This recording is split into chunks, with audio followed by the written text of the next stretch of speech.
দেখো ক্লাস 10-এ আমরা আজকে একটা খুব ইম্পর্টেন্ট চ্যাপ্টার শেষ করব, রাসায়নিক গণনাবলী চ্যাপ্টারটা। খুব মজার বিষয় হলো এই চ্যাপ্টার থেকে শুধু একটা অঙ্কই পড়ে, মাধ্যমিক পরীক্ষায় দুটো অঙ্ক পড়বে এই চ্যাপ্টার থেকে, এবং একটি অথবা থাকে একটি অঙ্ক করতে হবে 3 নম্বরের জন্য। এই কোয়েশ্চেনটা প্রতি বছর পড়ে আসছে, যুগ যুগ ধরে পড়ে আসছে।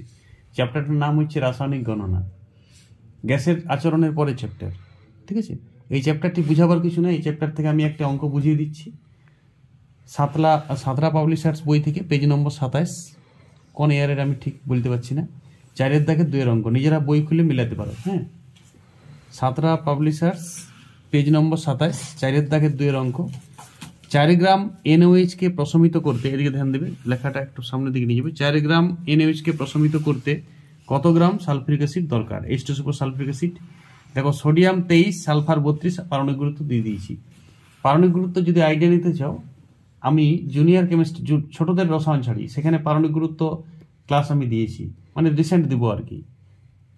তোমরা সব ওই ছোটদের রসায়নগুলো অ্যাকচুয়াল যারা রসায়ন কম জানে তারাকে ছোট বলা হচ্ছে, বয়সটা ছোট না, কথা বলতেছি। ছোটদের রসায়ন মানে তুমি যদি জানো না তো তুমিও ছোট। সেক্ষেত্রে ছোটদের রসায়ন ক্লাস খুব উপকারী ক্লাস, ভিটামিন অনেক আছে ওইটাতে, কেমিস্ট্রি তুমি অনেক শিখে যাবে।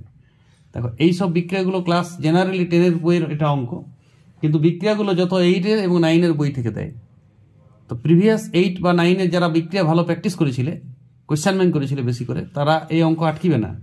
আর যারা প্র্যাকটিস কম করেছিলে, আর একটা কথা, রাসায়নিক বিক্রিয়া তো জানতেই হবে, ব্যালেন্সটাও জানতে হবে।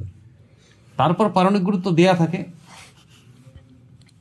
প্রথম 20টা মৌলের পারমাণবিক গুরুত্বের মধ্যে কিছু পারমাণবিক গুরুত্ব জেনে রাখবে নিজেরা।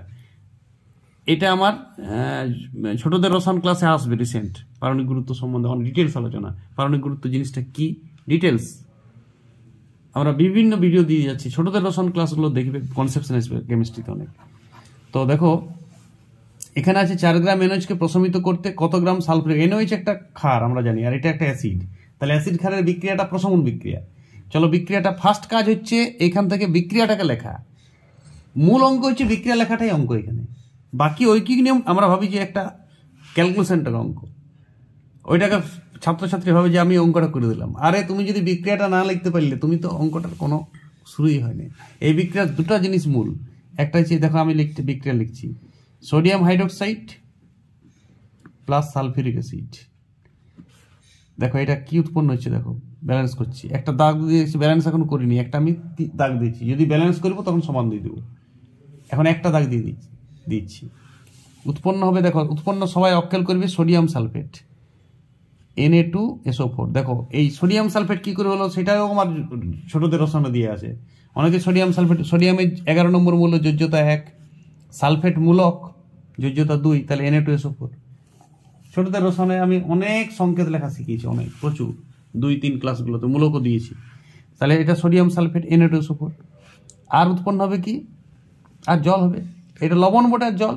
প্রশমন বিক্রিয়াতে আমরা জানি তো লবণ জল, ক্লাস 8-এর বই এই বিক্রিয়াটা দিয়ে আছে। এবার দেখো ব্যালেন্স করতে হবে, এখানে হাইড্রোজেন ক পিস আছে, এখানে 2 পিস, এখানে হাইড্রোজেন 1 পিস, এখানে 2 পিস, 3 পিস। তাহলে ব্যালেন্সটা কি করে করব? এখানে একটা 2 লাগিয়ে দিই, কারণ এনে তো 2 আছে, এইখানে একটা 2, এই দুটো, এই 4টা, তাহলে এখানে একটা 2 দিয়ে দিই। দেখো এখানে একটা 2 দিলে অক্সিজেন 2, 4, 6খানা ব্যালেন্স হয়ে গেছে। ঠিক আছে, এবার তোমাকে বার করতে হবে 4 গ্রাম NaOH কে প্রশমিত করতে কত গ্রাম সালফিউরিক অ্যাসিড দরকার। তার মানে NaOH আর সালফিউরিক অ্যাসিড এই দুটারই কি বের করতে হবে? আণবিক গুরুত্ব। বুঝা গেল? এইগুলোর আণবিক গুরুত্ব বার করার দরকার নেই। প্রশ্ন দেখো বিক্রিয়া রাসায়নিক বিক্রিয়া এখানে ব্যালেন্স হয়ে গেছে মানে সমান দিয়ে দেবে। এবার তোমার রাসায়নিক বিক্রিয়া যদি 5টা যৌগও থাকে, দেখবে তুমি 2টা যৌগেরই আণবিক গুরুত্ব বার করতে হবে সব অঙ্কতেই। তাহলে কোন 2টা যৌগের আণবিক গুরুত্ব বার করতে হবে সেটা তোমাকে ভাষাটা পড়ে পড়ে বুঝতে হবে, প্র্যাকটিস করতে হবে অঙ্ক। নিজের বইয়ের যে বই থাকে, সাঁতরা পাবলিশার্স থাক, রায় মার্টিন থাক, ভট্টাচার্য বাদার্স থাক, প্রান্তিকের বই থাক, যেই বই থাক, তোমার বইয়ের লেসনের সব অঙ্কগুলি করবে। ফির মাধ্যমিকের প্রিভিয়াস ইয়ারগুলো আমি ইউটিউবে দেবো, বোর্ডে ভিডিও। মাধ্যমিক 17 সাল থেকে একদম 24 সাল অবধি যতগুলো অঙ্ক পড়েছে রাসায়নিক গণনা থেকে, সব অঙ্ক তুমি একসাথে পাবে। এটা আমি দিব ইউটিউবে, কিন্তু তার আগে তোমাকে নিজের বইটাতে বুঝতে হবে। একটা অঙ্ক আমি বুঝিয়ে দিচ্ছি, আরো হয়তো দু একটা অঙ্ক বুঝিয়ে দেবো। চ্যাপ্টারটাতে শুধু একটা অঙ্ক এসে অদ্ভুত চ্যাপ্টারটাতে কোনো প্রশ্ন আসবে না, ঠিক আছে, অঙ্কটাই আর প্রশ্ন। তাহলে এইটা হচ্ছে সোডিয়াম। দেখো এইটার আণবিক গুরুত্ব বাই করবো, আর এইটার আণবিক গুরুত্ব। আণবিক গুরুত্ব ওই বিক্রিয়াটারই নিচটাই বাড়ি করবে থার্ড ব্র্যাকেট দিয়ে। দেখো এইটা 2 × সোডিয়াম 23, অক্সিজেন 16, লেখা না বুঝালে একটু জুম করবে। আর হাইড্রোজেন 1, আমার মনে আছে হাইড্রোজেনের 1 পারমাণবিক গুরুত্ব।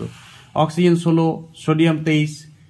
আরে এটা আয়ত্ত হয়ে গেছে আমার করে করে, সবাই বুঝতে পারি যাবে, না দিলেও দিবার দরকারই নেই কোনো, মুখে মুখে হবে। প্রথম 20টা মৌলের পারমাণবিক গুরুত্ব মনে রাখতে হবে বেশ কয়েকটি। আমি ছোটদের রসায়নে এইসব পারমাণবিক গুরুত্বের ক্লাস দিয়েছি, তোমরা সিরিয়াল দেখবে, কনসেপশন চলে আসবে। 23 × 24 আর 16 তে 40, 16 × 17 আর 23 40, মানে 80 হচ্ছে। এটা 80 গ্রাম বলতে গেলে আণবিক গুরুত্ব। গ্রাম না বললেও চলবে, একক তো দুদিকেই কাটা যাবে। সালফিক অ্যাসিড এবার আণবিক গুরুত্ব বার করছি। সালফিক অ্যাসিড হাইড্রোজেন 1টা, 2 × 2, সালফার 16 নম্বর মৌল তো 32, অক্সিজেন 8 নম্বর মৌল তো 16, এবং 4 16 64। তাহলে এইটা দাঁড়াচ্ছে 4 আর 2 6, 2 98, 98। সালফিক অ্যাসিড 98, এটা 80। চলো এবার কি নিয়মে সুদ ধরো। 4 গ্রাম NaOH কে প্রশমিত করতে কত গ্রাম সালফিক অ্যাসিড লাগবে? তাহলে দেখো 80 গ্রাম, এটাও গ্রাম, হ্যাঁ, NaOH কে প্রশমিত করে 98 গ্রাম H2SO4। বুঝা গেল? তাহলে 1 গ্রাম NaOH কে প্রশমিত করে 98/80 গ্রাম সালফিক অ্যাসিড। তাহলে প্রশ্ন দিয়েছি 4 গ্রাম, তাহলে 4 গ্রামকে কত করে বাকি ডট ডট 98 × 80 × 4, 4 20 80। দেখো 2 দিয়ে কাটাকাটি করে দাও, এটা 49/10, আর এইটা ভাগ কাটাকাটি করতে যেও না, 4.9। তাহলে নির্ণেয় সালফিক অ্যাসিডের পরিমাণ কত? পরিমাণ সমান 4.9 গ্রাম। ঠিক আছে? তাহলে কি কি প্রয়োজনীয় জিনিস দেখো, এইটা কোনো না, এটা তো ঐকিক নিয়ম, এটা তো ক্লাস 5 এর স্টুডেন্ট পারে। যখন আগে বলে দেবে, তুমি ছক করে দেবে, সমস্যাটি হলো 80 তে 98, 4 কত, তো জিজ্ঞাসা চিহ্ন ঝাড়ি মেরে দেবে এইটা। কিন্তু স্ট্যান্ডার্ড হচ্ছে তোমাকে বিক্রিয়াটা লেখা, বিক্রিয়াটার মধ্যে কোন দুটির আণবিক গুরুত্ব বাইর করতে সেটাও বুঝা, ওইটাও প্রবলেম হয়েছিল। দেখবে সবাই সবগুলার আণবিক গুরুত্ব বাইর করে দিচ্ছে, ওইটাও প্রয়োজন নেই। যত বড় বিক্রিয়া হোক, দুটা জিনিসেরই আণবিক গুরুত্ব বাইর করতে হবে। আর রাসায়নিক বিক্রিয়াটাকে ব্যালেন্সও করতে হবে। যদি তুমি ব্যালেন্স না করতে, তাহলে এখানে 2টি লাগতো না, আর এখানে যদি 2টা না লাগতো, তাহলে তোমার এটা 40 রেখে দিতে, অঙ্কটি ভুল হইতো। ব্যালেন্সটার প্রয়োজনটা বুঝছো? ফার্স্ট রাসায়নিক বিক্রিয়াটা চুজ করা প্রথম স্টেপ, এটার ফার্স্ট স্টেপ, রাসায়নিক বিক্রিয়াটাকে চুজ করা ফার্স্ট, সেটাকে ব্যালেন্স করা সেকেন্ড স্টেপ, থার্ড স্টেপ সেটার আণবিক গুরুত্ব বাই করা, আর ফোর্থ স্টেপ ঐকিক নিয়মে মিলা। ফোর্থ স্টেপটা কোনো নয়, তুমি ফোর্থ স্টেপে আসতেই পারবে না যদি ফার্স্ট সেকেন্ড ভুল করে দাও। এবার যখন ছাত্ররা প্র্যাকটিস করে, তখন স্যার বিক্রিয়াটা লিখে দিন, তো স্যারও বিক্রিয়াটি লিখে দিল। দেখো স্যারও ভুলে যায় যে ছাত্র অঙ্ক পাচ্ছে না, ছাত্রও ভুলে যায় আমি অঙ্ক পাচ্ছি না। ও হয়েছে বিক্রিয়াটা তো কোনো ব্যাপার না, বিক্রিয়াটা তাহলে হেল্প তোমাকে কি করবে? তুমি যদি বিক্রিয়া না পাচ্ছ, তার মানে জানবে আমি অঙ্কটাই পাচ্ছি না। এটা গায়ে প্রেস্টিজে লাগাবে যে আমি বিক্রিয়াটা পাচ্ছি না, 8 ক্লাসের বিক্রিয়া পাচ্ছি না। দেখো আবার প্রিভিয়াস ইয়ারের বিক্রিয়া দিবে, এমন নয় যে 11 থেকে বিক্রিয়া দিবে। ফেলে আসা যে ইয়ার তুমি এখন তুমি ক্লাস 10-এর 8 বা 9 থেকেই বিক্রিয়াটা দিবে, বা 10-এরও কিছু পুরনো বিক্রিয়াগুলো দেবে, এই চ্যাপ্টারের আগের যে কেমিস্ট্রি সংক্রান্ত। কখনোই 11 বা 12 থেকে মহামারী বিক্রিয়া দিবে না। 10-12টি বিক্রিয়া ব্র্যান্ডেড বিক্রিয়া, 10-12টি, এটা তো প্রশমন বিক্রিয়া দিতেই পারে, কার্বন ডাইঅক্সাইড গ্যাস প্রস্তুতি দিতেই পারে, হাইড্রোজেন গ্যাস প্রস্তুতি দিতেই পারে, অ্যামোনিয়া গ্যাস প্রস্তুতি 9-এ করেছো দিতেই পারে, হাইড্রোজেন সালফাইড গ্যাস প্রস্তুতি দিতে পারে, নাইট্রোজেন গ্যাস প্রস্তুতি দিতে পারে। ফেলে আসা গ্যাস প্রস্তুতিগুলি থেকে বেশি দেয়। আর জেনারেলি অ্যাসিড খাত চ্যাপ্টার থেকে বিক্রিয়া দিতে পারে, জারণ বিজারণ থেকে কিছু 8-এর বিক্রিয়া দিতে পারে। দেখবে 8 ক্লাসে কত বিক্রিয়া আছে। তোমাকে বিক্রিয়াগুলোকে কালেকশন করতে হবে, সিলেকশন করতে হবে। প্রথমত এখানে ফার্স্ট কাজ হচ্ছে বিক্রিয়া সিলেকশন, সেকেন্ড স্টেপ, আবার বলছি সেকেন্ড স্টেপ হচ্ছে ব্যালেন্স, থার্ড স্টেপ আণবিক গুরুত্ব নির্ণয়, আর লাস্ট স্টেপ ঐকিক নিয়ম। ঐকিক নিয়ম তো 3টা করার পর বাচ্চা ছেলে করে দেবে বলে দিলাম। ঐকিক নিয়মটা তো এমনি ম্যাথামেটিক্স 5-এ আছে ঐকিক নিয়ম। সবাই প্রথম কাজ হচ্ছে নিজের নিজের লেসেনে, নিজের যেই বই থাক সেই বইয়ের লেসেনের পরপর অঙ্কগুলি করা, টিচারদের কাছে হেল্প নেওয়া। বিক্রিয়াটা টিচার যদি বলেও দেয়, সেই বিক্রিয়াটা না দেখে উল্টাপাতাই করতে হবে, বিক্রিয়াটাই আসল। বরঞ্চ ঐকিক নিয়মটা তুমি না করলেও চলবে, আর ঐকিক নিয়মটা কিছু করার থাকে না। বিক্রিয়াটা ব্যালেন্সটা আণবিক গুরুত্ব বাই করাটাই হচ্ছে আসল কাজ। প্রথম 3টে স্টেপ সবাই প্রচুর প্র্যাকটিস করে, এটার কোনো সাইজেন ফাইজেন হয় না, কিন্তু জেনারেলি প্রিভিয়াস ইয়ার থেকে দেয়। ফলে আমি 17 সাল থেকে 24 সালে সব অঙ্ক ইউটিউবে দেবো একসাথে ওয়ান শট ভিডিও দেবো।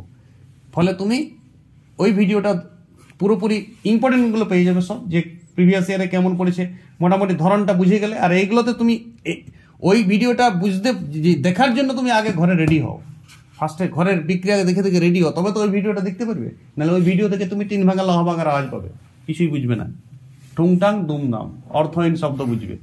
ওকে।